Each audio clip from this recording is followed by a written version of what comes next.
Again, I want to thank all our sponsors. I especially want to thank Stage Interior and Peterson Companies. And I want to thank our panel today too.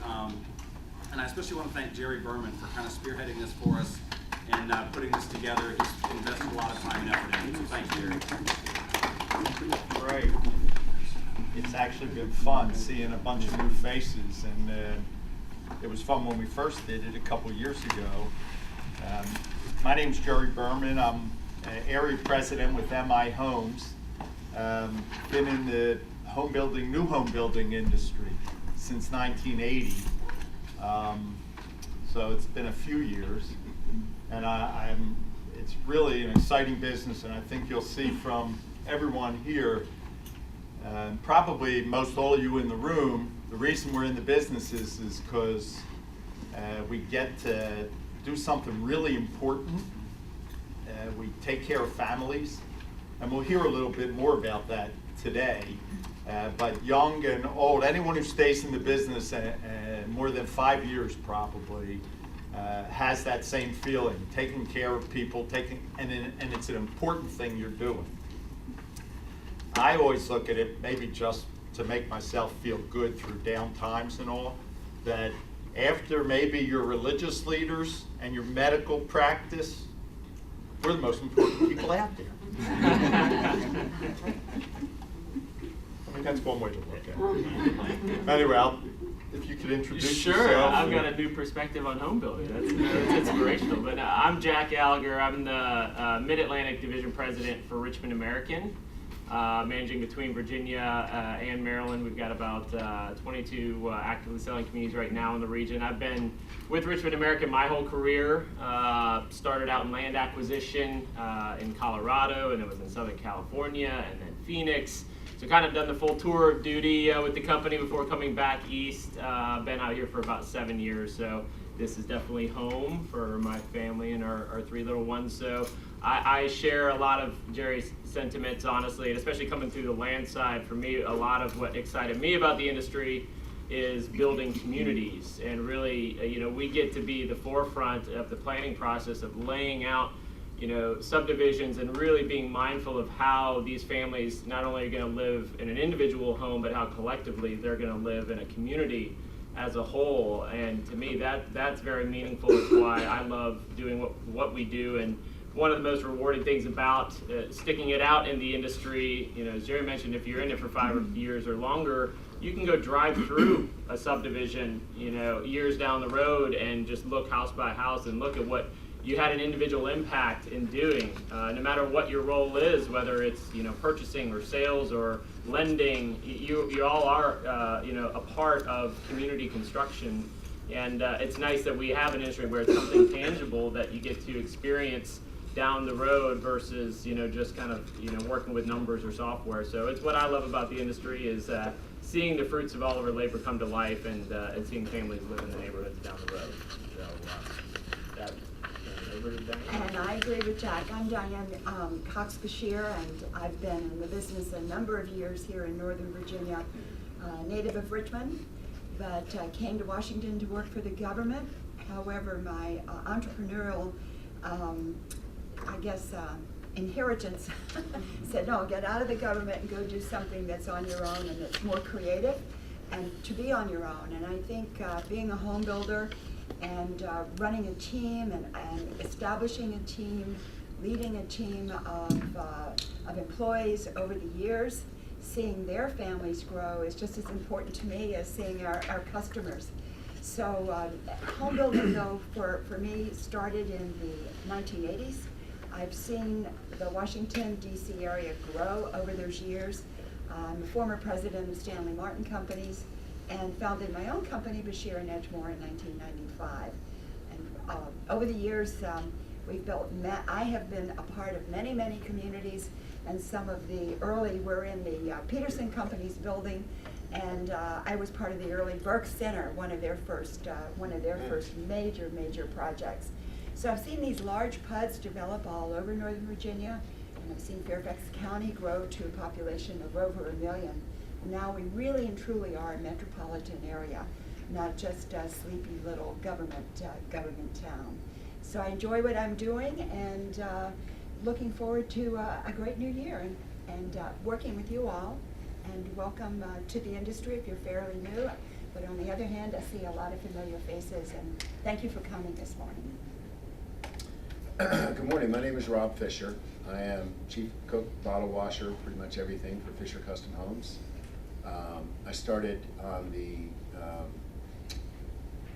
this business in the 80s, working for a small custom builder, and then moved into national home building, working with NV. I worked with a regional builder, a small regional builder, for about 10 years down in Old Town Alexandria. And then the meat of my career was with Pulte Homes,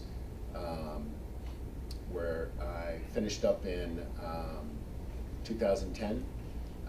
When I left, I was VP of construction for Virginia, Maryland, Delaware, DC, Richmond. And I started Fisher Custom Homes in 2010. And we build, by we, I mean my project manager and I, and my Labrador.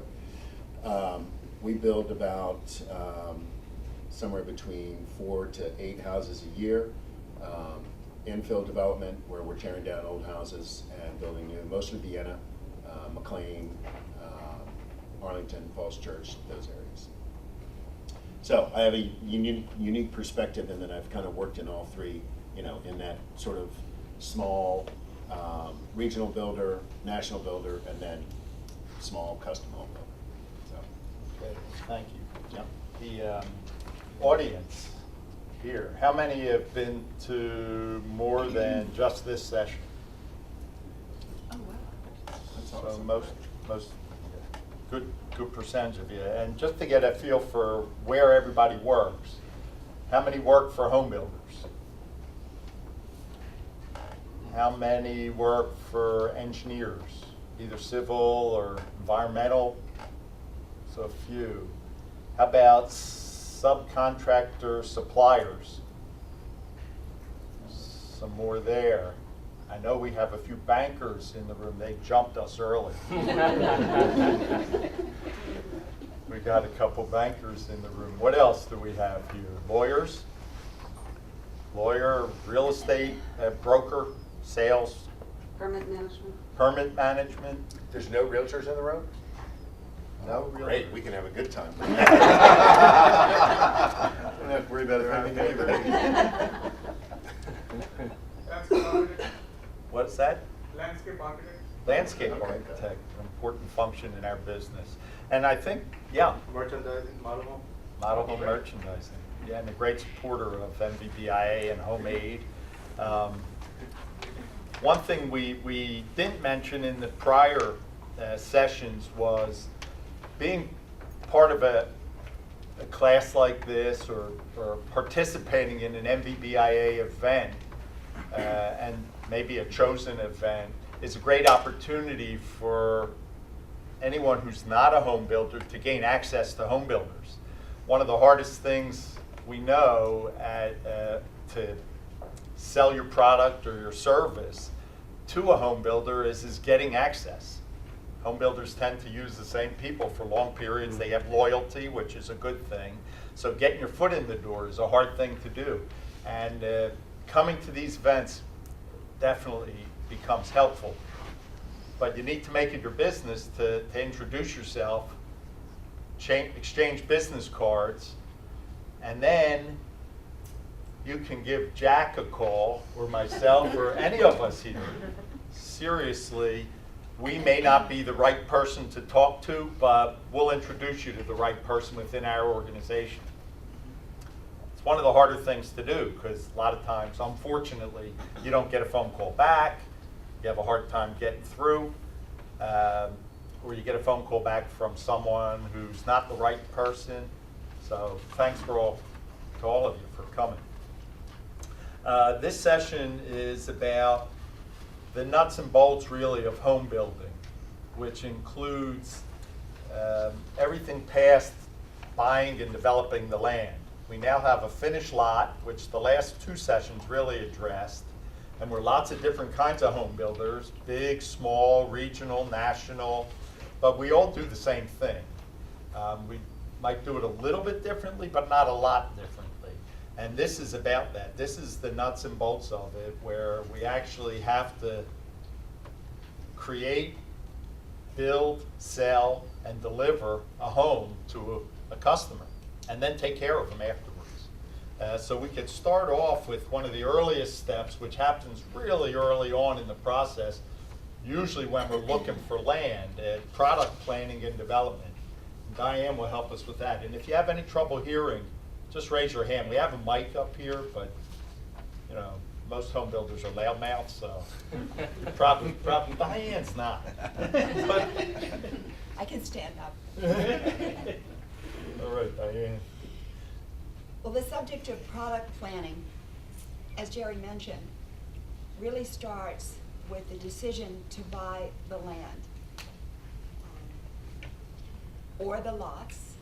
Some of us, as we discussed in previous meetings, buy land, maybe a farm, and then we establish the lot sizes. In many cases, we have to work for up to 3 years to have a zoning approved. So that decision on product planning starts with the decision to buy the land or the lots. Then from there, in order to make that decision, aside from looking at the current zoning and how much you might be able to stretch that zoning, you really need to do thorough market studies. And sometimes it's best to hire an outside or a third party to conduct those market studies, because your own organization is going to be biased. If you talk to your own construction team, they'll give you a house type that costs very, very little, or is basically just a basic house type, and want to use that same house type over and over again because that's what they know. If you talk to sales and marketing, they want to put the fanciest house they can possibly imagine because it might be the easiest to sell, they think, but what about the price tag when you ultimately add it up? So it's very, very good to have a thorough market study done before you decide to buy the land. And then again, as you are getting ready to buy or have the lots finished, to take a second look. And that time frame may be 2 or 3 years apart, because your early decision to buy the land and zone it, during that time, which may be 2 or 3 years, the market could change. So you always have to look at that. I like to have 2 things done, or at least historically I found what works, is to have an outside company prepare a professional market study, which would give you all of the current competitive communities that are selling, what the square footage is of those homes, obviously the house type, who buys those homes, and what features are included in those homes. And obviously the most important thing, what is the price of the homes that sell, but also think of the finance, what is the absorption. So you really are doing, and I should have prepared this on a graph for you this morning, a sensitivity analysis in order to decide what to build. You may find that a larger home sells or produces just as much sales volume on an annual basis as a smaller home. But think of the risk. The smaller home may consistently sell at 2 units a month, whereas the larger home may sell at 1 unit a month. So you really have to analyze the risk. But the market study will give you those facts. It won't make the decision for you. You then take that market study, which should also include resales, by the way, because it's only been in very recent years that resales have been a true competitor to our new home industry. We used to rule 10, 15 years ago, everybody wanted a new home because for the most part, we were not that much more expensive. Mortgages were affordable. Qualifying was relatively easier than it is today. and people, the preference would tend to be for the new homes and these new master plan communities. But what's happening now, which is basically a lot of infill, which is Rob's business, tear downs, you have to look at that. Is there a better place that the buyers may find to live in terms of a school district than where you intend to build? So you have to look at all of that, along with the resales in the communities which are near where you're located. So you'll obtain your market study, bring it in to the company, and establish generally, I found what really works well, a product planning group or product planning committee within the company. And this takes representatives from different departments in the company. And it takes them out of their day-to-day operational mindset. And it's, say if it's every Wednesday morning at 9 o'clock, bright and sharp, with bagels and orange juice and coffee, you're going to have a very creative, open mind group. So if you have your representative who may be one of your experienced project managers or production managers coming from the construction group, you have a marketing manager from your sales and marketing group, you have someone from finance or budgeting or purchasing, and someone from warranty service. You put together a plan for the product that you're going to build. And this really needs to happen not only when you make the decision, which is a relatively quick decision usually, within about 60 days, to buy a tract of land or buy lots, but a very thorough working group, which may meet 6 or 8 times, 6 or 8 weeks, maybe even over 12 weeks, while you are prepping to buy the lots, to make certain that the product that you're planning is a product that's current. It comes in according to your financial plan for the project and has the opportunity, and this is very, very important, to be tweaked. Because what might happen is you might have a plan that you developed 2 or 3 years prior for a community, and you cannot simply take it off the shelf and build it 2 or 3 years later, because times change, buyers' preferences change.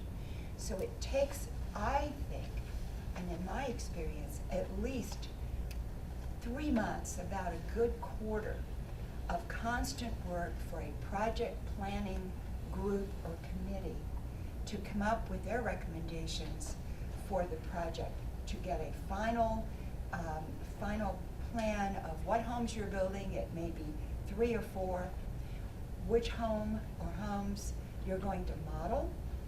And I'm sure Jack will get into that, because the number of models really depends normally on not house types, but models that a customer would tour, depends on the number of lots that you have.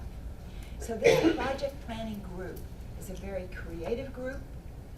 It's not part of your daily operations, and they're not beset by phones.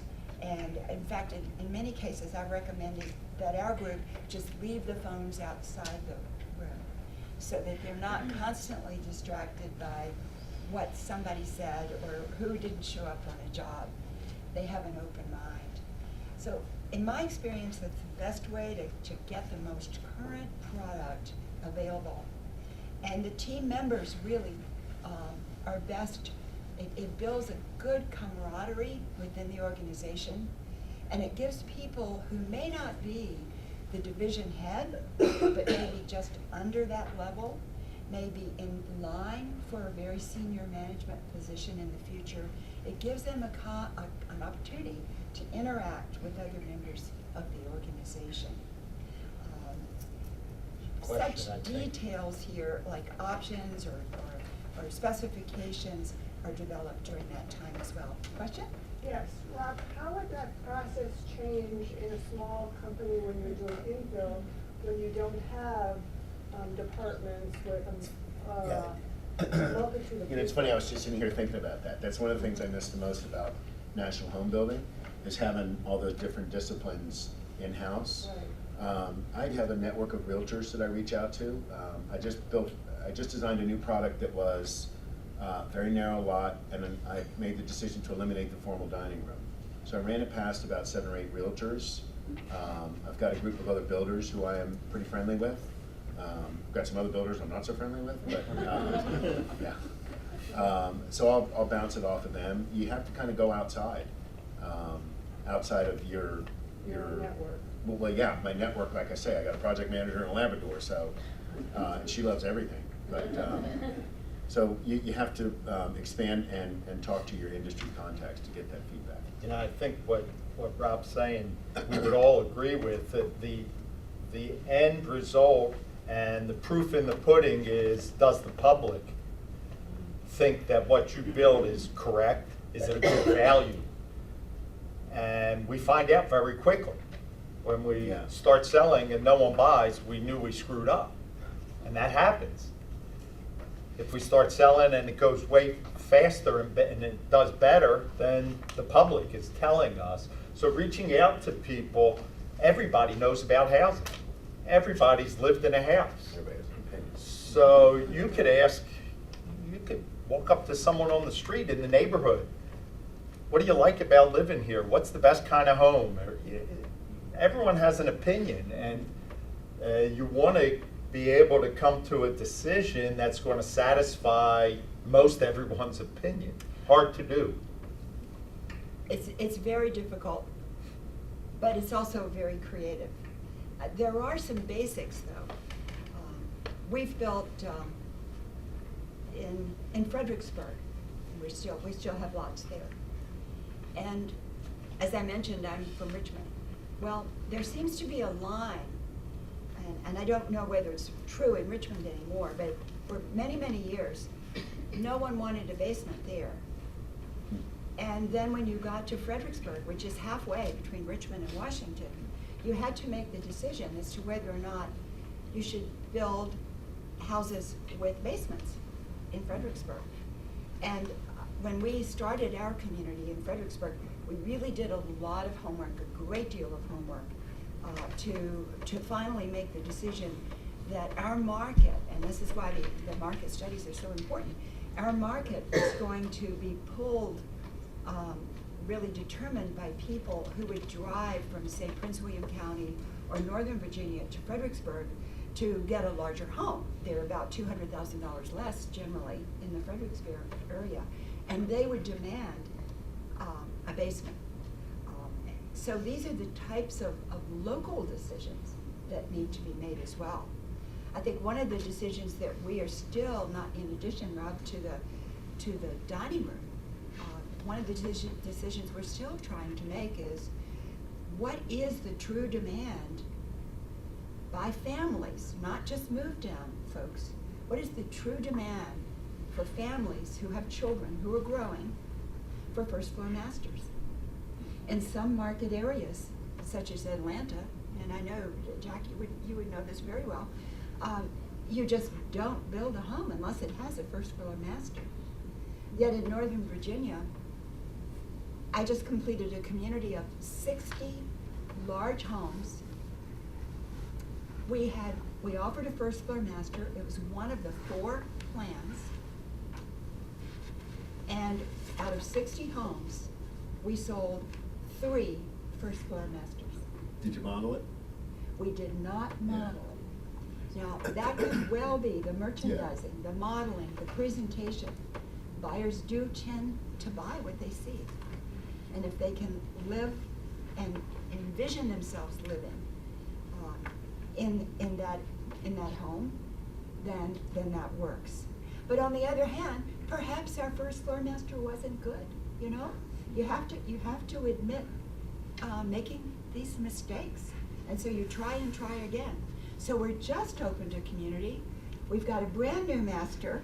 It's one of 3 plans. And maybe next year I'll tell you how it did. You know, and that's a good point. The salespeople who are selling the homes generally know more than the president or the owner or anyone else, because they're talking to the customers all the time. If the customers keep telling them the same thing, it's true.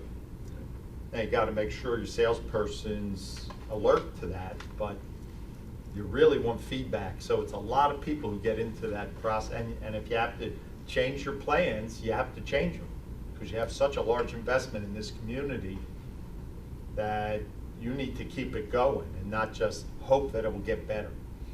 You know, one of the things that Diane said right off the beginning of her discussion that is the point that you really need to focus on, and that is, she buys a farm, it takes 3 years to bring the product to market. Well, think about what was happening in the market in 2015, right? So by the time you're done, if you're buying undeveloped ground and you're making all these assumptions, by the time you're done, the whole market can shift, to the good or the bad. I've been on both ends of that, where in my national home building days, where you buy low, and by the time you come to market, land values have run up, and you're a hero. Or it can go the other way around, right? You buy, and then the market shifts, and your land values, and there is no amount of construction cost cutting that can save your way to prosperity if the market is shifted and you've overpaid for the land.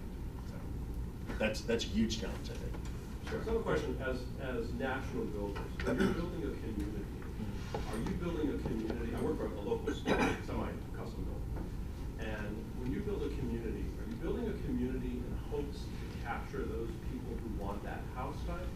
Or are you capturing, in our market, I'll digress for 1 second, so we have this huge multicultural buyer in this area, and from all over the world. And I've got folks who've been looking at pillars and columns since Dynasty was on. And they get here and they want pillars and columns. Everyone who's been here since Dynasty doesn't want to see a pillar or column ever again. So you're building these communities, and now we've got sort of this open floor plan. We've got millennials who like this big open space, and you've got craftsman style homes. And there's a lot of folks who aren't from this area who look at this and think, why is the kitchen in the living room? I don't understand this whole thing. Yeah. So are you building communities to draw in those people who want that house type? Or when you're looking at these communities, are you considering in this specific market those folks who are coming in from all over the world and hoping to capture some of those? I'll take that one, just especially having worked, in California and Phoenix and kind of seeing some different perspectives. I would say, as a national builder, there's big pluses and minuses to having that kind of countrywide perspective, but also the fact that our efficiencies and our systems are set up to where we want to build the same products kind of over and over again.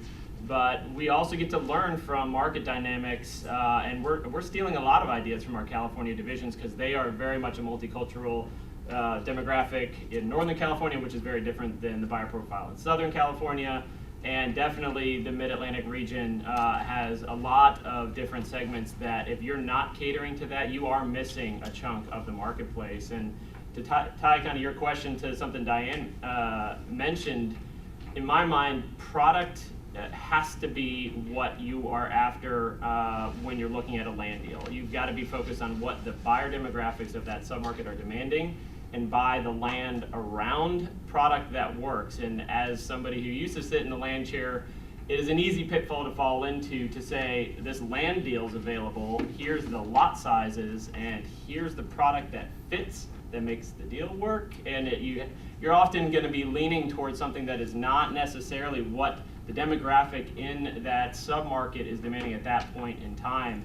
So I really think, doing the upfront market study, like Diane mentioned, and then and good market analysts are looking at all the different demographics you're talking about and giving you some suggestions of not necessarily having 100% of your lineup be an open concept plan. We'll at least try to keep a formal living or dining available in one of our floor plans, but overall we are tailoring 4 out of 5 floor plans in particular, community to what we're seeing as the trend that the biggest pool of customers is asking for. And right now that is more of an open concept, but a lot of it's outdoor living, and it's, expandable doors and things to kind of bring the outdoors in. That might make sense in one subdivision in Virginia, but it really may not make sense in an urban infill environment if you're opening up to a road behind you. So you absolutely have to make sure that, the submarket and the product is really driving your strategy behind the community design and ultimately the land you're purchasing.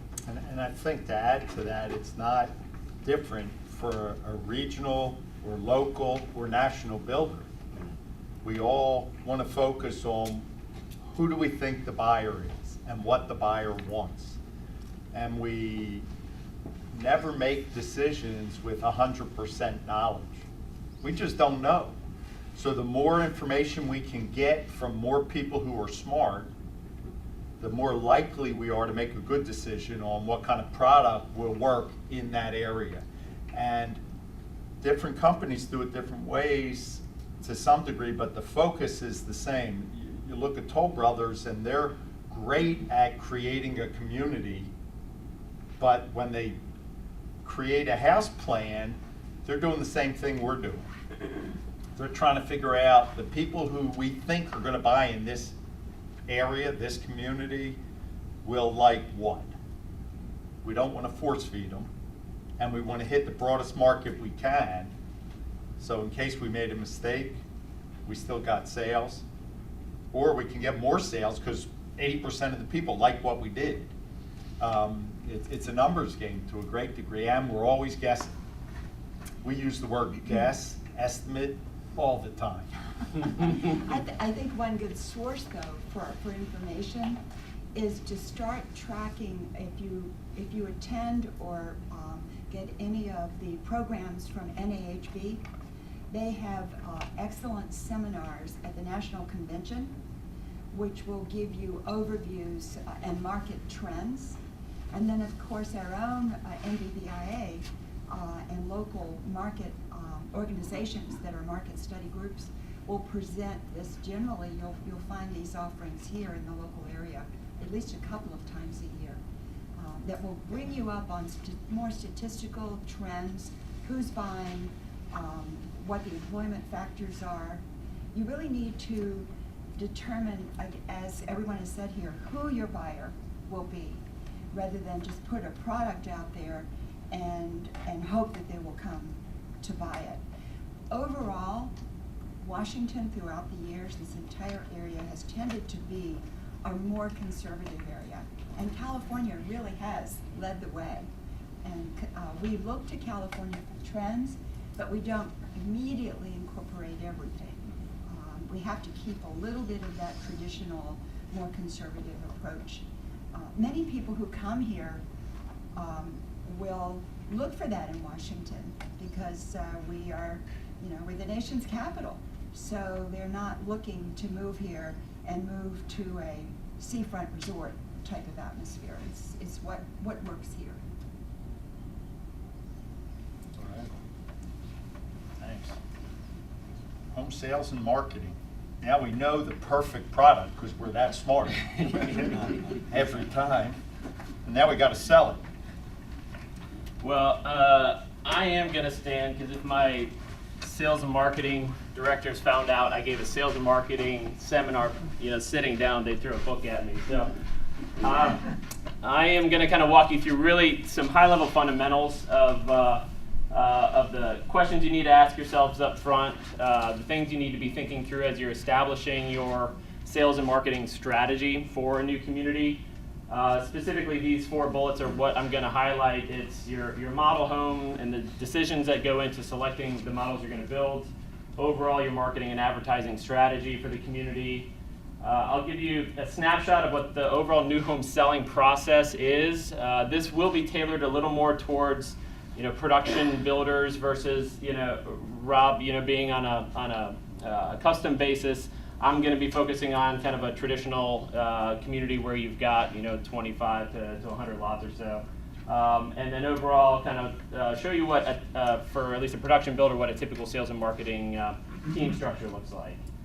So here's just my list of questions that I was thinking through that you need to make sure you keep top of mind when you're making your model home decisions. First of all, how many models are you going to build? What floor plans are you going to build? Where are you going to locate them within the community? To furnish them or to not to furnish them? And an important question that I've run into is when are you going to order that furniture to make sure it's arrived and it's installed right as you've got that model home complete. How many upgrades are you going to showcase? Are you going to keep your merchandising style and the overall budget consistent from model to model, or are you going to vary it to kind of showcase it for different buyer segments that are out there? Are you going to put your sales office in your garage? Or are you going to sell out of whether it's a study or somewhere within the home? And even things like trap fencing that used to be a lot more popular in the heyday when you were building 4 or 5 models. Is it appropriate for your given community?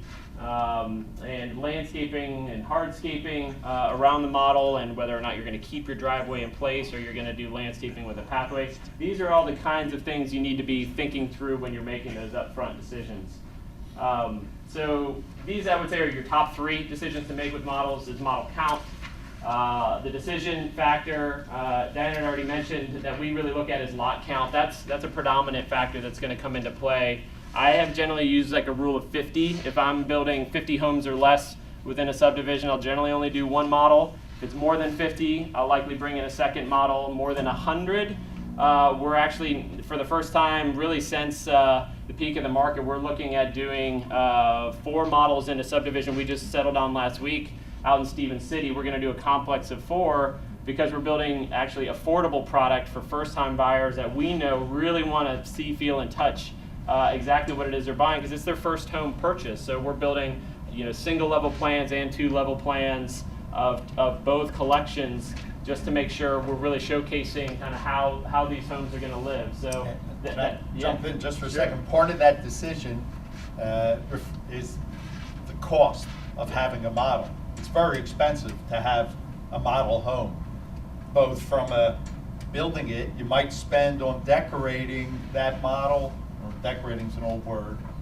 Merchandising. But merchandising that model, you could spend anywhere from $25 to $45 or more dollars per square foot in the house. You could spend $100, $150, $250,000. Diane does some real big homes sometimes that I bet you she spends more than $250,000 just to merchandise that house. So if you have 4 of them, you just pluck down $1 million, and then the monthly cost of maintaining that 4 could be $5,000, $7,000, $10,000 a house per month. It's a very valid point, and it's really the key thing that you have to evaluate up front in a deal. And we're doing it because there's 120 lots, and we're also doing it really based on a specific buyer demographic that we feel kind of needs to see, feel, and touch it. Whereas in a higher end market, if you're building an $800,000 single family subdivision with say 40, 50 lots, you might be able to sell the customer on just 1 floor plan and talking them through room by room how the floor plan that caters to them can feel a little different. So it really depends on the segment you're targeting there, as well as specifically the product type. In our marketplace, obviously we do a lot of single family detached, but we also have a lot of townhomes and condos, and that's going to be a factor. It's really tough to sell a townhome subdivision out of a single family model. So, and even if it's an all townhome community, if it's a rear load, if you're building both rear load and front load, you're often going to have to model both just to be able to really understand the differences in how they live, or if you have different widths. So that all kind of factors into play if you have different product types within the community. Location of where to model within the neighborhood. It's not always obvious, especially if, we're still looking at some subdivisions that got developed in the heyday, maybe got halfway built, and we're now stepping into. So those original, obvious model locations may no longer be available. We've got 3 of them that we're getting ready to grand open right now, where we had to really look at all the different factors involved and make some decisions, like where is the primary traffic corridor through the neighborhood, and making sure you garner the most traffic that way, but also finding a lot that might have some visibility from the surrounding road network and making sure the people as they're driving by realize you're there and know that you're open. On the flip side, you could be an amenity-driven community or an open space-driven community where you really want to showcase that particular element of the subdivision, so you're going to want your model in proximity to those things that really are the reason why people are coming to buy your neighborhood in the first place.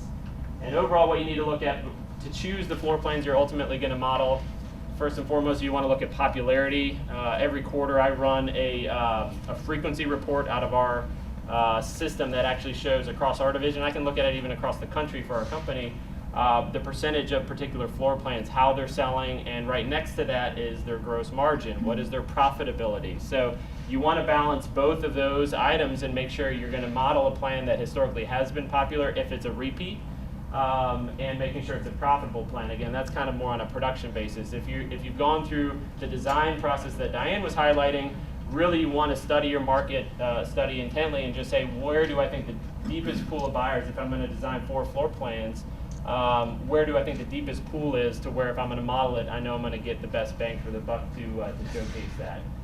Something as a national builder or a big regional builder we have to think about is, where is this community relative to another community I have, so I'm not repeating the same model within the same sub-market. So if I'm doing what I call a Hemingway here, I may do a Coronado at the community 5 miles away. Even though they're both popular, one might be more popular, at least I have 2 models I can walk that customer through so they can live, feel, and breathe it. And finally, something that I want to highlight that hopefully you kind of talked through on the land seminar for those that were here last week, lot fit. This is a crucial element of your upfront feasibility on a project.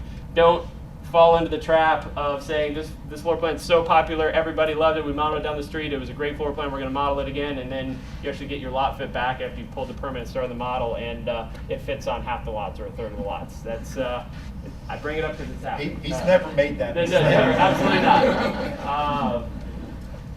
So model merchandising, this is something that's near and dear to my heart and Richmond American's heart, because this is a big part of our branding of who we are, and we do spend an exorbitant amount of money doing our merchandising, but we do it the same model by model. We really don't vary it based on our location. So if you're a builder that personalization is key to your selling strategy, you really do want to showcase a majority of those structural options that you think are going to be popular.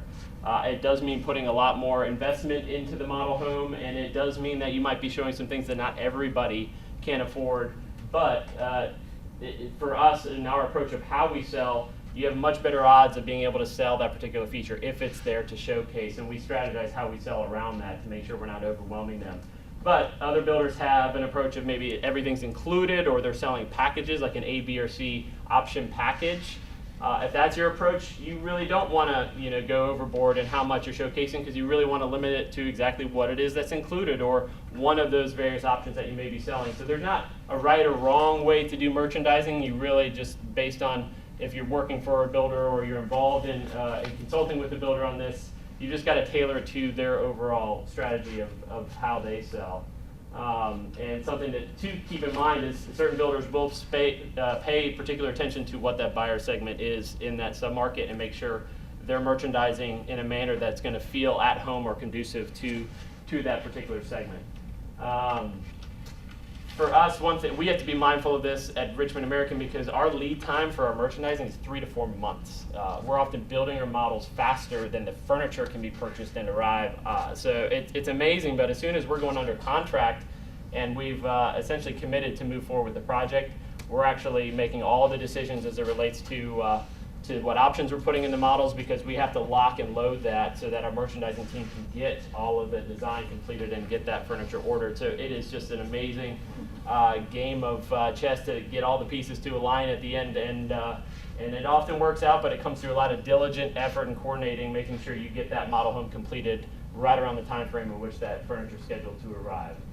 As far as model sales offices go, again, as I mentioned, we're partial to building in the garage. This is our newest superintendent. That's my 3-year-old son there, who does a lot of site touring with me. But this is our brand new Seasons model down in Culpeper.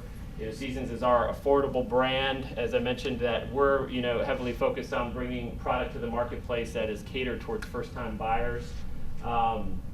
So we still have consistently, as a builder buying into subdivisions that have 25 or more lots, we're doing our sales office in the garage. I like to do 2 offices. That's preferred for weekend staffing, because we tend to have 2 people selling at a given time. I don't know if that's typical for you, Jerry. You guys have? We do mostly 1. In a busy community, we'll have 2. Okay. And we'll often make sure we have doors that can close for privacy for your customers. You're going to be talking about some sensitive information, their financing, you're talking about deal structure for the actual sale itself. So we like having glass doors. This is something we've now started investing in because as you walk through the door, it feels open. Our salesperson can actually get out of their seat and come shake your hand. If you ever visit a Richmond American community and they don't get out of their seat and shake your hand, please give me a call. But it's, you'd be shocked at how many models you walk into and it doesn't happen. But ultimately, we want it to be inviting space while also having some privacy allowed for it. But one key thing we always design our sales offices to have is some kind of open space towards the front of it, where we've gotten rid of all the old school site maps with the sold stickers on them and the big boards on easels. They're still out there, and it's still a nice way to kind of help visualize for some people, but we're not doing everything digitally. So we have a touch screen on the wall that is in real time. It shows all of our floor plans on there with active base pricing. It's got the site maps that show what lots are sold, what are available.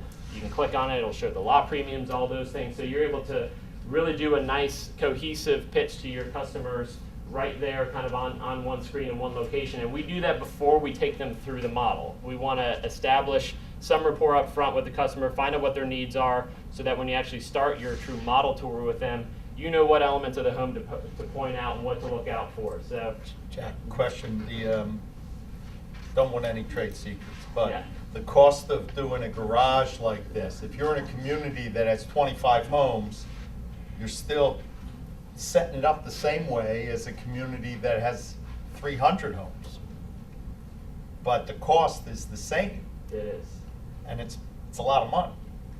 No question about it. And it may not be the solution for every circumstance. If it's a 15-lot community, we wouldn't do this. And often what we'll do is, as a production builder, we will buy some 15, 20-unit subdivisions, but we'll generally do it when we have a cluster of subdivisions of that similar size together, and we'll build one sales office in one location that we think will get the best traffic, and we'll use that to sell into other subdivisions in the same submarket. So you don't have to be limited to 30 or more lots, even as a production builder. You just have to be creative if you're going to do this investment and showcase how to best sell your home and personalize your home, and then tailor that to be able to sell other neighborhoods. For example, this is Mountain Brook down in Culpeper. We just closed on another 20 lots on the other side of town that we're going to sell from this particular sales office, but the product offering is very slightly, so we're not just completely competing with ourselves there.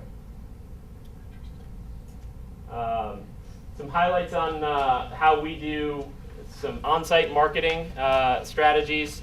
Signage is the fundamental key to still driving traffic to your neighborhood. I don't know that will ever change as much as online presence is taken over, which we'll talk about in a minute. Getting good signage in key locations is still a main driver to allow people to ultimately find you as they're driving around and doing their home shopping. So these are some different examples, but the types of signage you're going to see. The directionals, or bandits as we often call them, is what you'll see if you're driving down Route 50 on a Sunday. You'll probably see 300 of them directing you to all the different builders.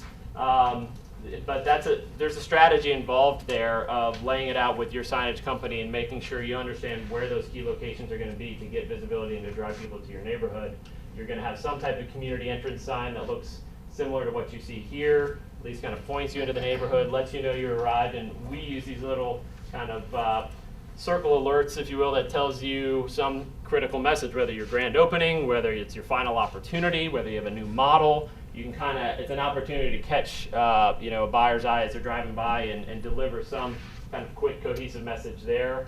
Burma shaves are something we started using. I never heard that term before until recently, but this is something where if you're in a master plan, or if you're in some community with a longer runway, and you have some unique selling points to your neighborhood, this is a way as your customers are driving basically from the entrance to your model to highlight some of what you are doing that sets you apart from your competitors. Like you have ranch plans available, or there's walking trails, or kind of highlight certain included features. This is something we've started doing more and more. So you're kind of setting the tone and telling the story of what they're going to come experience when they arrive. I would say billboards you're seeing less and less use of from builders, but they are used in strategic locations where you're, at least if you have a little bit of a buried subdivision, or you need to make sure people know where to turn, and blimp balloons are still something that we occasionally use if we have a buried neighborhood where it's literally just a huge balloon and you can see it from a few miles away saying, what the heck is that? Or we can tell people over the phone, hey, follow the balloon, you'll find us. So there are some old school methods that are still used to make sure people find you. But I would say the most fundamental way that national builders and even regional builders and just about every builder in town. I'm sure Rob would even agree that you're going to get the word out about what you have available is online. So I would say the most critical is having a company website that is easy to use, that is real-time and accurate with the information, because I promise you, if a buyer comes and prints something out and shows up in your community that Sunday and you've changed pricing or you changed incentives and they've got a little printout, they're going to call you out on it. So you know, making sure everything is accurate is crucial. Not that we talk about dollars a lot, but we just redesigned our website at the tune of just about $5 million. Whoops. How could that be? $5 million for the corporate. I mean, we all feed into it locally as our division, but then there's maintenance, ongoing maintenance. How do you change? You know, you're going to change stuff weekly. Yeah. It's very expensive, but it's necessary. And it takes the place of what we might have spent in the newspapers in the past, which most people don't get newspapers anymore. Going back, Jack, also, there's a certain percentage in the cost of a home which you allocate for marketing, and this would be part of it, right? Oh, absolutely, absolutely. I would say it's really kind of the top line right now of what we're budgeting for, and that really is honestly this next line here. I cannot stress enough its importance in today's marketplace, and that's Google Ads and Google Keywords. It's a huge thing that our market manager spends her time on each and every day. And what that means is you're literally buying results in Google. If somebody's saying, I'm looking for new homes in Haymarket, Virginia, if I happen to be the builder that spent the money that particular week to Google to shift our results up in the queue, we're going to be the first one that pops up, and ultimately there's a high likelihood we're the first one they click and we're the first ones they visit. So this is something that is kind of a new dynamic to new home construction just over the last decade, but it's becoming more and more crucial as far as having somebody on your team that is spending the time and money in your budget necessary to make sure you're getting the results you need. I mean, if you're not spending that money, you could literally type Richmond American Homes, Haymarket, Virginia, and Ryan and Stanley Martin, and 3 other builders are going to pop up ahead of you, even though your name was in the search, because they happen to have Haymarket, Virginia, and they paid more that week. So it's remarkable the influence. The power that Google has. Yeah. Incredible power. So the other side is social media. Obviously, it's a great way to promote your neighborhood, but it's also sort of a reality check for you on the service you're providing, because it is a resource that your happy and unhappy customers will use to let them know their feelings. So we have a team in Denver that spends their exclusive time on social media and focusing on these posts that are happening. And I get an email personally as a local president if one of my customers from 5 years ago is posting on Facebook of a negative experience, and I'm leading the charge to make sure we address it and try to get that turned around, because it's that important to us to keep that positive experience online.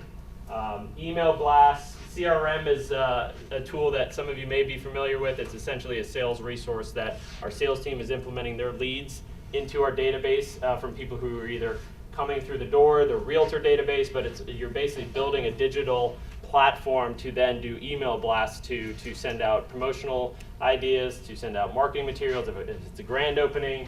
This is just another very valuable resource in today's modern age that we have to be using to make sure we're not losing that customer that comes through the door. We're not just writing their name on a piece of paper and putting it in a drawer. That person becomes a lead across the whole region that we're going to continue to promote to try to sell our communities to. And sometimes we even call people. Believe it or not, yes. We do still get on the phone. It's the most valuable time spent as a sales associate is on the phone. Hands down, I don't think that will ever change.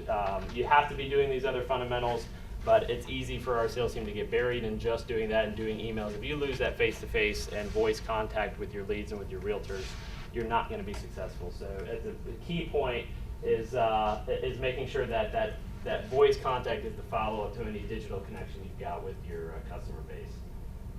Something new for us that we've just launched, all of our communities are now on Waze and on Google Maps. If you just start typing in the name of one of our communities, or even just Richmond American or New Homes, we make sure that we're kind of filtered to the top, and it's even got our hours, on there in that particular location. It's got the phone that you can click on to call the subdivision, or click to our website, and it tells you, exactly how you're going to get there. So it's just one example of how you got to stay top of mind of your digital footprint right now online. There is one key element that I left off because I wanted to kind of quiz the room to see what you think is missing. So of all online resources, what am I missing here? MRIS and Zillow. Boom, exactly. That is, MRIS and Zillow is the number one way you're going to be able to promote your community, your individual home. I'm sure Rob would agree with that. It doesn't matter if you're building 1, 25, 50, or 100. That is the critical resource that realtors are using to find you, that customers are using to find you. And it's, again, where, if you have a marketing manager, or if you're a one-man shop, you've still got to be spending meaningful time making sure your listings are accurate, they're up to date, that you're getting professional photos, or at least good photography taken when your homes are completed and well represented, because that's the footprint you're putting forth. And it's more than likely at least 50% or more of the customers that have walked through your door have already been on MLS or on Zillow looking at your subdivision. We actually have a company policy that any home that is permitted, even a vacant lot, if there's a permit pulled on it, it has to be on MLS. So we take it that seriously. We're audited every week by our corporate group to make sure we're following this. So I cannot stress that enough, and I left it off so you guys would actually write that down on your paper and make mental note of it. As far as traditional marketing, I put this on here. I would say Richmond American is really not doing much on the TV radio side. Jerry or Diane, are you guys spending any of your marketing dollars there? Yeah. So I really think kind of what you're seeing here online is what has taken place of a lot of these older traditional methods of advertising. They're very expensive. Yeah. TV and radio is very, very expensive. But I've seen, like a couple of years ago, Richmond American was doing, so for quite a bit, maybe like for a couple of months. Yeah, I have not seen us do a TV commercial in many years. Radio, it might be a specific promotion for a grand opening, but something like that. But we really keep it pretty limited. So Jack, one question. I know you don't want to hear this, but what are you guys thinking about another recession? And a lot of people thinking about this coming mid 2019. Yeah. And it's going to go through 2020, but it's not going to be severe like the. Did this gentleman pay his dues to get in here? We're taking that turn, right? Here's my philosophy on where we are. It's a very good question. Those of you that again are spent your time going through the land acquisition sessions, it's really important to be thinking about this specific question because, as Diane mentioned, it's often 3-year process, start to finish. And yes, there are economists that are projecting some type of recession in the next 2 to 3 years. What we're looking at are some of the best fundamentals for new housing that we've seen since the peak of the market. And the peak of the market, that's not even something I like comparing to because those were fundamentals that led to a crash. What we're seeing are good fundamentals that is low inventory, low unemployment, wage growth is incrementally getting larger, but inflation is not running rampant. There are a lot of key fundamentals that make us feel like we have several years of positive growth ahead of us. We're not looking for exponential growth. We're looking for a steady, solid foundation to build homes on, literally and figuratively, when it comes to economics. So, we don't like talking in innings, but I would say we still think we're in the middle of the game here. And even while we might start to see the job growth in our regions taper down, I know Stephen Fuller is projecting it to go from 50,000 this year to 40,000 maybe next year and then to 35,000. 35,000 is the average for this region historically, at least over the last several decades, and that's his projection for 19 and 20. So we're not looking at, I think, what a typical recession might be deemed. I think we're looking at maybe some slowdown in growth, but we're seeing a lot of great fundamentals for new housing to be brought to the marketplace with how low the inventory is. So that's my 2 cents. One thing I might add also is you need to look at the bulk of the population. And finally, the millennials now are the largest growing segment of our market. Yeah. And so they'll be around because your typical home buying age is really from about 30 to 45. So we've got a good 10 years in front of us. selling to that group, and it's the bulk of our population. Yeah, I couldn't agree more, and it's a big segment that we are really catering our product toward. I'll try to speed through the rest of this to keep us on track and get you guys out of here on time, but overall, some things to think about of kind of the sales structure that we have, at least as a production builder, as a sales floor. You have a competitive floor versus a shared floor. Do you guys know what a competitive floor is, anybody? Versus a shared floor? If you're a two-person site, competitive means you guys are kind of going after your own deals and you're paid on a fixed commission rate based on the number of sales you individually bring in. If you're a shared floor, you guys collectively work as a team, and the sales you bring in as a team, your commissions are split. And different builders do it different ways. So if you're thinking of getting into sales, that's a key question you want to ask about up front as to how they structure it. We use the up system, so literally one person out of the team is up when that customer walks through the door. If it's a brand new lead, you get to take that lead. The next person that comes through the door, the next person gets to take it. And we have a competitive floor system. And we think that honestly brings your best performers to the highest levels that they can get to, because it keeps each other honest, and ultimately we think leads to better results, but builders feel differently about that. Fixed rate commission versus quota. Some builders actually have a quota system where their salespeople have to sell 4 in a month to kind of make a flat line salary, whereas what we do is we have just a fixed commission based on the number of sales you make. One of my salespeople was probably my top paid employee last year in the region because she just had a phenomenal year in the number of units she sold. So I like having that, taking that bar and threshold out for my sales team and saying essentially their income is limitless just based on what they achieved that year. Temps versus office closure, we use temps so that we're open 7 days a week. Other builders often will just close on certain days of the week that they know we're slower. There's not a right or wrong reason or decision there. Ultimately, it's a budget decision that you need to make.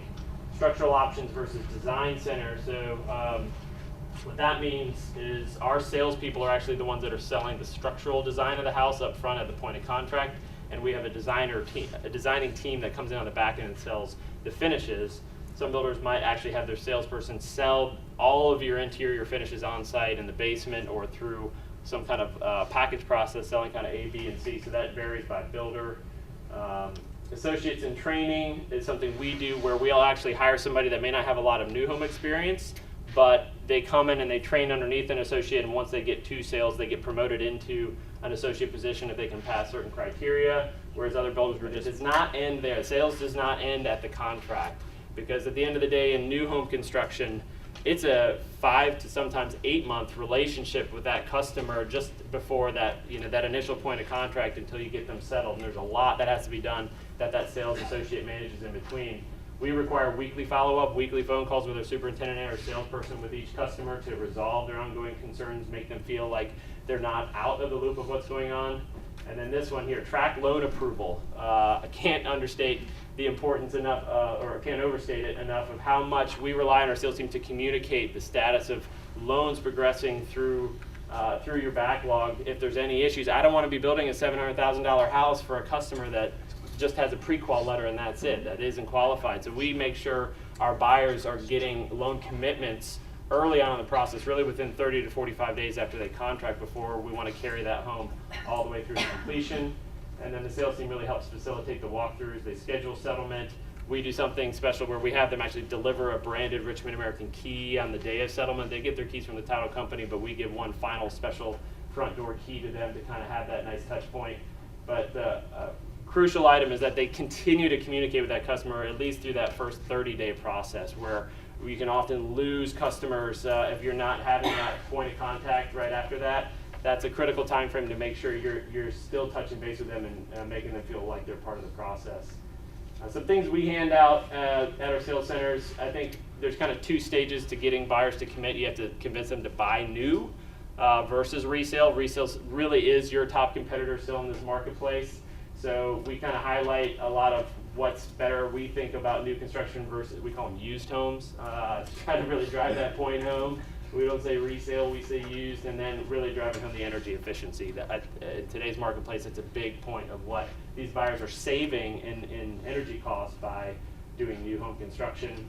This is something you're seeing more and more of in the marketplace now. We're actually selling monthly payment versus base prices.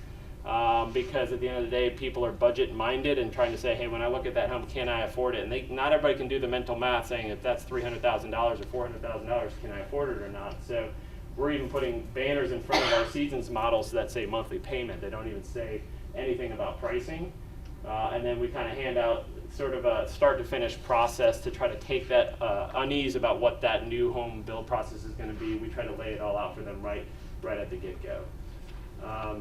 As I mentioned, one thing that we do that's a little bit different is personalization. For us, we see that as the main reason why people are buying new homes in today's marketplace, is they want to personalize. So we take our buyers through our home gallery and really allow them to build at the finishes within each room.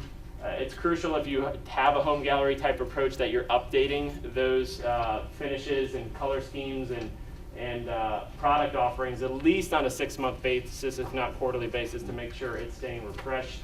And one thing that's crucial after your buyers get taken through that process, and we call it a guided process, to get some decisions made, that you review those selections with them and then you don't let them change them after a home starts. It's crucial to communicate that up front, because that's where you avoid a lot of pitfalls on the construction side. So here's just a typical snapshot as far as understanding what staffing looks like. If you're interested in kind of being involved with the sales or marketing team with the builder, you generally have a VP or a director of sales that manages the overall team. Underneath that, you may have a sales manager if it's a larger region or larger division in general that still reports up to the director of sales. A lot of times those sales managers are selling managers, so they'll be on the floor selling, but also helping to kind of mentor the other team members.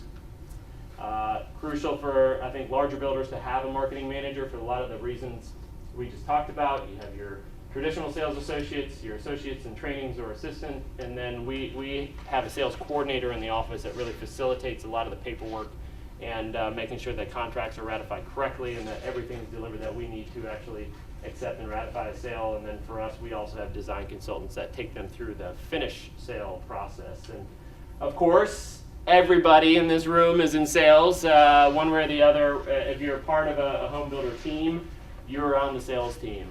It's kind of a joke, but it's the reality is everybody plays a part in helping to be successful in your sales process. So that's what I have. Any questions on what we talked through there? Yes. You're talking about designing for communities. I'm just curious if you're seeing any consumer input for like more open space, or if it's amenities within the community that help sell the unit itself. You know, it's a good question, and I'll let somebody else talk to it. Some of that open space, doesn't that come with your rezone? Yeah, absolutely. If you're going to go through a rezoning, undoubtedly that's going to become part of the requirement. Where you're seeing maybe less of it is in some by right subdivisions, but even in those cases, usually there's some obligation that, you know, maybe 50% of the overall by right property has to be left in open space. From an affordability concept, not everybody's looking for those amenities and want that $150 or $200 dollars a month fee. So it's a balancing act. We don't look at it as a must-have. It's really kind of some locations it is, and others it can be a deterrent because of what that adds. They'd rather get the extra couple bedrooms in the house than have that amenity package. So I think you really have to look at it on a case-by-case basis by subdivision. Just to mention though, for the last 10 years or so, the number one requested amenity in a community is trails. So interconnectivity, even if you put the trail in your community, make certain, and the city or locality will want this too, that your trail connects with say a community-wide or county-wide trail system. And that is the number one most requested. And it's also the least expensive for us to build, rather than to build a $500,000 swimming pool complex that is only used 3 or 4 months of the year. It's far greater utilized. Any more questions? Okay. I feel so inadequate after all that. You know, it's been a while since I've sat through those production or those team product planning committee meetings and so forth. I've forgotten about all the details that go into it. And there is a lot. You guys have a lot to figure out, the whole model path and so forth. I'm not going to say it's easier with what I do, but it's very different. You know, it's a one-shot deal, but you've also signed personally on the loan for it, so there still is that It's one degree of. big shot. It's one big shot, that's right. So, okay, so I'm gonna talk a little bit about the home building process and customer care. Customer care about, I'm choosing to call it customer care versus warranty for a reason, and we'll kind of get to that. Home building, managing the unknown. Really early on in my career, right after college type early in my career, I was interviewing with a national builder, and I had to take this test, I don't want to say an aptitude test, it was almost more like a personality inventory. And I was a psychology major in college, psychology, and I was going to be an industrial psychologist. So I had taken a lot of tests, and I kind of realized where they were going. They were trying to determine your ability to make decisions. And when I came out and I talked to the interviewer, they said, yeah, we're trying to determine your ability to make decisions with little or no information. I thought, well, who wants to do that? Well, that's what I did for a living as a superintendent. You're out there making decisions every day based on little or no information, or frequently incorrect information. So we will talk a little bit more about that. Building a house, as I tell my clients, it's thousands of parts assembled by dozens of people. And that is true. It really is thousands of parts put together by dozens and dozens of people. So selecting that team becomes very critical. When you drive on in the heyday, say an active community could have how many houses under construction? 30, 40, and with a staff of maybe 2 or 3 guys. So that's a lot. That's a lot to handle. So the construction process, your ability to be successful in it is largely determined certainly by your on-site staff, but it's also determined by the choice of subcontractors, suppliers, and your consultants. And then I think behind all that is the flow of the information. I can't stress how important that is. There's so many parts that go into a house. I spend the majority of my day making sure that the information from my clients gets to the right people in the right time so it doesn't cost me time and money. Organized chaos. It is indeed that. You go into a house sometimes, if you've got more than one trade in there, and there's generators, and there's nobody speaks the same language. I mean, the language barrier is huge in this area because our workforce is very much multicultural. So it really is organized chaos. It's no wonder when I come home, what I desire most is quiet, right? I don't want the phone to ring, I just want it to be quiet. 7 P's of home building. I'm going to leave one of the P's out. But proper prior planning prevents poor performance, right? And that is true. The extent to which you get yourself organized before you start has a huge impact on your ability to be successful. I'm always shocked at these guys, other builder friends of mine, who will call me and say, hey, who's doing your kitchen cabinets? I'm looking for a cabinet guy on such and such a house. Like, dude, that house is under roof. I mean, why are you looking for a cabinet guy now, right? So set the table properly and you have a much greater potential for success. What could possibly go wrong? I say that at least 3 times a week. And I say it tongue in cheek, but that really is kind of what you're trying to do out there in the field is it's almost as much preventing things from going wrong as it is making things go right. And it all starts with good plans. And from my national home building days, you would think, well, you're building the same house over and over again. That can't be that difficult. And that's not really true. Every time you move a plan from one place to another, the plan gets tweaked. There are different things jurisdiction-wise. You might offer different elevations somewhere. And even from my world, if I have a client who starts with a blank piece of paper, I've got a client right now. We are probably a month and a half behind where we thought we would be just because I can't get her to commit to anything on the plans. The extent to which your plans are accurate has a lot to do with your success in the field. I use the same architect, structural engineer over and over. And I know I'm giving up some creativity in doing that, but the trade-off is I have really buildable plans. My trades are used to using them, I'm used to using them, our communication together is excellent, and it leads to a much higher degree of success. I handed a set of plans out to a carpenter the other day. We were starting a house, And he said, okay, what are the changes? I said, well, there aren't any changes. He said, you're gonna build it just like the plans. Yep. And that doesn't always happen. A lot of times you give a guy a set of plans, you go, all right, let me show you what we're doing different. So now you draw all these red lines on it, and by the time you get to the end, you get a horse that looks like a zebra. Selections, that's the other part of my day, is trying to make sure, you guys talked about a lot of effort that goes into getting the selections done. In my world, my clients want to choose everything. Knowing, managing that selection process is huge, and I struggle every day to try to figure out a way to help clients. It's a balance between giving them the world and trying to keep them in a box and get them through the process. For some of them, you're actually doing them a favor by not showing them quite so much. Managing that selection process, getting it in a timely manner, getting it to my suppliers in a timely manner, and to my project manager, so they make sure the right things go in the house. Just to add, this will be the same, whether you're a big builder doing 100 homes that are the same, or one-off. Same Right. thing. Same What thing. Process might be a little different, but all the same things have the same importance level. When I started in National Home Building, I'm gonna say it was for merit. So it was like 83, 84. And I was building pretty high-end single-family homes up in Montgomery County. You could get a light cabinet or a dark cabinet. You could get one of three ceramic tile selections, gray, taupe, or white. And you could get one of like four different Formica countertops. There was no corian, there was no granite, there was no. It was a whole different world. Today,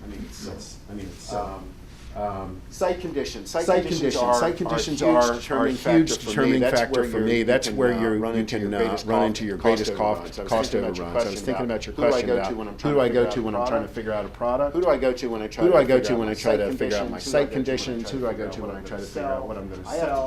I have to take a lot of that. I have to outsource. So in terms of managing site conditions, I have a site development contractor that I work with before we start, and I have an engineer that I use over and over again. I make them come out to every house. They don't cite anything from in their office. We come out and we try to determine what the site conditions are and where we're going to have issues. I operate in two different scenarios. One is I buy the lot, I build it, and I hope they come. The other is I'll help you buy the lot, or you have a lot, and I build on your lot. The biggest difference in that scenario is that these site conditions and these cost overruns become their liability, not mine. So that's a huge. Obviously, in that scenario, I work for a lower margin because I've offloaded a lot of that site. But when you go in and look at a subdivision, you have to take those site conditions into account. Cost overruns. They're everybody's biggest nightmare. In the national home building world, I'm going to say you're able to control them a little better. It's not that they don't happen, because they do. But on a onesie twosie, my biggest cost overruns generally are homeowner driven. I will say that. Or you find something in the ground that you're not. But obviously, in my world. If I'm building a house for you, the majority of my deals are turnkey, meaning I've given you a price. I'm going to build you this house for this amount of money. So if there's a cost overrun, it's mine. Unless it's attributable to something that I've been able to exclude in the package. That's why if you're a supplier or subcontractor for me, if you've given me a price, once we start that project, if you want to come back and say, hey, my materials have gone up, we're going to have a hard time with that. Client changes happen all the time. What I tell my clients is I don't mind if I really take my time with them up front. I give them all the time in the world. Once we get started, it's one thing to change the color of the granite. It's another thing to pull out an eraser and start backing up and tearing things out. And I really try to. You heard Jack say the same thing. Production builder versus one at a time. Yeah. Same thing. Yeah. I've been on the production end where we had to make wholesale changes in a model because we missed something. Managing the information really is what it all boils down to.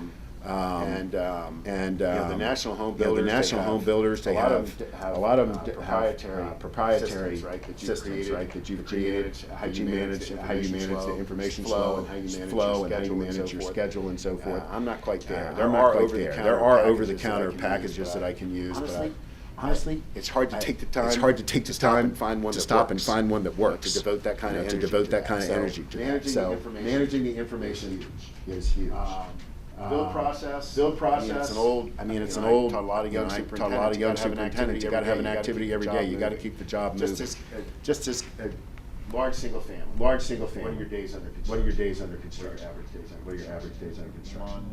130. Yeah. 130. Yeah. Yeah. 150. 150. Okay, so you're 4 to 5. So you're 4 to 5 months. I'm not doing too bad. I'm not doing too bad. I tell folks 6 months. I tell folks 6 months. Generally, if there's a client, it can be 7 months. I've done them as fast as 5. But that's probably one of the differences. One of the things I brought into custom home building from the production side is keeping the job moving. Some of the best houses I built were the fastest houses I built. You know, houses are not like wine. They don't get better the longer they take. Keeping the house in phase. When I was managing superintendents, what turns my stomach is if I walk in one of my houses and I'm out of phase. The painter's in there, and I'm missing 4 or 5 doors. The hardwood floor's going in, and I notice there's no light fixtures or plumbing installed. And as a homeowner, they don't necessarily put their finger on it, but they know something doesn't feel right. One of the most important things is keep the house in phase through the whole process. Don't start. Step two if one is not complete. Because when step one comes in, it's going to cost more. It's going to tear up step 2 and so forth. Follow what I mean? Managing the impact of weather. I mean, I'm getting slayed this year. It's just been awful. Worst year weather-wise I've had since I started my company. And generally, you set aside in your budget. You have things like weather-related conditions and so forth. Whatever you put in there, it won't be enough. Scheduling delays. That's really where your contractor base can make or break you. Scheduling delays. The ones that bother me the most are the ones that are my fault, which do happen. My project manager's ready for light fixtures, and the order together, and so we're going to wait for light fixtures, or we're going to do something out of phase. Back orders. They are what they are. And there really should be no excuse for them. Your supplier base should be giving you. They shouldn't steer my clients to something that they can't get readily. Goal: deliver what you promised or better on time within budget. Sounds pretty easy, right? I used to start my production meetings that way. Build them faster, better, with less money. Right? But that really is what we're trying to do. Is in the most basic of terms, we're providing shelter, and you tell people I'm going to build this for you. It's going to cost you this much, and I'm going to be done. If you can hit those three, you've done a pretty good job. I'm just going to say, we're running late. If you could Roll. just summarize the customer care, and it's very important. But so the customer care part of it, just real quick. I think it's we have the tendency to undervalue. If you think about customer care. These guys in particular, they build a variety of products, right? From the entry-level stuff to move up and so forth. If you can bring a buyer in, like I'm a Ford guy, I've owned probably 8 Ford trucks. If you can bring a buyer in and you make them happy in your entry-level product, and you do your job, and you get them through to the end, and they're buying in your active adult community. That's pretty successful. So the amount of time and money that you spend on customer care, it's not just straight dollars. You have to look at the bigger picture. In my world, what's a customer? I build in Vienna a lot. I build in McLean. I build in other places. But I also live in Vienna. So I am literally building for my neighbors. When I have somebody call me that says, you built a house for my friend so and so. There's no agent involved. There's no other builders involved. It becomes a negotiated contract versus an open bid process. That means the world to me. So taking care of your clients makes great sense. There's a warranty. There's the warranties. Warranties come about in a couple of different ways. Most of the national builders, I'm sure, are going to have their own warranty. I actually have my own warranty. In the state of Virginia, there is a Virginia statute. If you don't have your own warranty, you're required to build to the Virginia statute. You don't want to buy a house that's warranted under the Virginia statute because it's not ambiguous. It's very ambiguous. It's very open-ended. It really protects the builder more so than even my personal warranty. My warranty, 1 year bumper to bumper, 2 year. I extend the mechanical for 2 years, and then 5 years major structural. But in national home building, there are days when you have to pull the warranty out because you got that guy. So far, I've not had. You don't want to be in a place. You don't want to be in a place where you're saying that this is what your warranty says. Because once you've gotten to that place, you've pretty much lost the client. The trades to whom I remain the most loyal are the trades and suppliers who take the best care of my customers. They have a stopped up sink on Thanksgiving. I know I can call my plumber myself and get that sink unstopped, and that's worth its weight. I got a bunch of other stuff in here, but I know we need to keep it going. Just like everybody's in sales, I'm going to tell you, everybody is in the customer care business too. We feel the same way. As a larger company across the board. Our chairman CEO, if he gets a phone call or a letter from a customer who's not happy, he spends time. He'll call that customer. So we never want that to happen because he'll also call me. Probably the same with you, right? Yeah. So we all from the top down recognize the same thing Rob carries. Take care of your customer. And the one slide I'm going to show you is I kind of break down the whole building process, what land development does, what sales does in terms of customer care. This is my consultants, suppliers, and contractors. Always have the job site looking clean and organized. I can't tell you how important it is. There's survey after survey where people associate cleanliness with quality. So you could drive up and you could have missed bearing points all through the house, but if the house is clean, the homeowner thinks they got a good house. Ensure sales understands what they are selling. In my world, that's my job to tell my sales. If I hire a salesperson, this is what you're selling. And I get that information from my suppliers and contractors. Field staff understands what they need to perform their job. I got to get my project manager what he needs. Available to assist sales, necessary staff with client questions. Just make sure. As a consultant, you got to be thinking about the end user and giving salespeople and construction people what they need to get that done. What kind of questions do y'all have?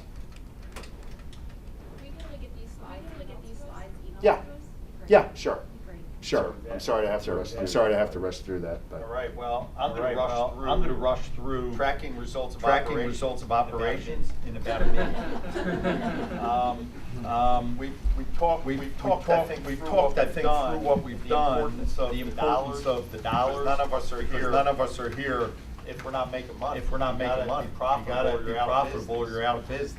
Or you get fired. Whatever. So you got to make money. There's a handout. That you should all have. Looks like this. Every company does it different. Focus maybe on one thing more than another. But you'll have in here a lot of things that if you want to take the time to go through it, it pretty much spells out most everything we look at. There's a lot of different things we look at when we're evaluating how good a job we're doing, how much money we're doing. It's not just, you can't wait to see what the bottom line is. Because if you do that, you're going to be surprised sometimes and not a happy surprise. You might get lucky with a happy surprise. If you have all your operations like we talked about running really well, you have a pretty good shot at hitting your budget bottom line. But there's so many variables and so many different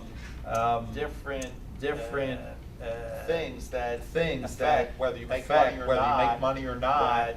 That spending some time either yourself as a sole proprietor or having a good controller or being a division president who's focusing along with his controller on certain key items, maybe at a higher level, It's critical. And you want to look And forward. you want to look to forward make sure that to make you know, sure that you know, projecting forward what's going to happen next what's month, going to happen next the month month, after, the 6 month months after, from 6 now, months from now, with your financial with your statements. financial Pretty statements. much our 'Cause year pretty is much our year is almost done. almost by done July, by July, right?